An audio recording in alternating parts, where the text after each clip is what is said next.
C'est l'heure du repas au périscolaire de Botzheim. Ici, les enfants goûtent avant d'être servis. La loi Egalim a vu le jour en 2018. Elle a pour objectif, entre autres, de développer une alimentation saine et durable. Les restaurations collectives sont concernées par cette législation. Alors, le périscolaire, ça représente à peu près 800 enfants. Alors bon, ils ne sont pas là tous en même temps dans nos 10 structures, mais il y a à peu près entre 7 et 800 repas au quotidien qui sont servis voilà, dans les périscolaires de la communauté de communes. On peut dire que voilà, on est largement engagé dans la démarche de lutte contre le gaspillage alimentaire.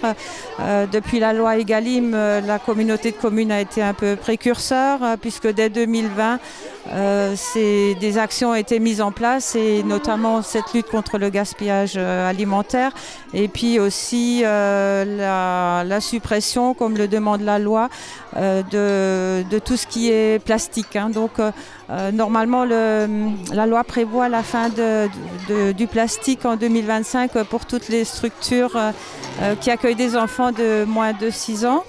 Le SMICTOM d'Alsace centrale avait devancé la loi en mettant sur pied des actions anti-gaspillage. On a démarré en 2016 sur notre territoire pour la lutte contre le gaspillage alimentaire. Donc un petit peu avant la loi Egalim, enfin on le savait bien sûr que ça allait sortir, mais on s'intéresse à tout ce qui est réduction des déchets. Donc tout notre territoire c'est SICOMCOM. Et nous on a accompagné en fait, on a fait l'impulsion, premièrement diagnostic, donc c'est-à-dire de venir dans les périscolaires, voir le cadre. Ensuite, on a fait des formations pour les animateurs, on a fait des animations pour les enfants.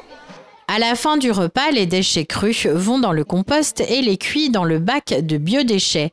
2 semaines par an, les restes sont pesés. Résultat, au périscolaire de Botzheim, c'est 60 grammes de portions par élève qui ne sont pas mangées, contre en moyenne 115 grammes en France.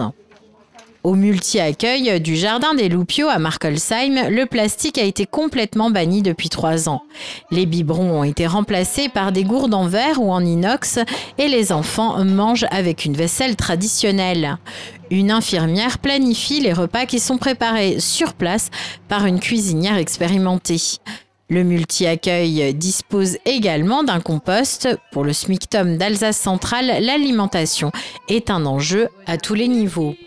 L'alimentation est en lien avec l'affectif et il n'y a pas meilleur endroit pour goûter des nouveaux aliments que la maison. Donc c'est important que le parent se sente aussi responsable de ce qu'il mange au périscolaire, c'est aussi en fonction de ce qui lui est proposé à la maison. Oui, il y a la qualité du repas, mais il y a aussi tous les acteurs, parents, animateurs, voilà, on est tous dans le même bateau et on a tous une part dans cette affaire-là.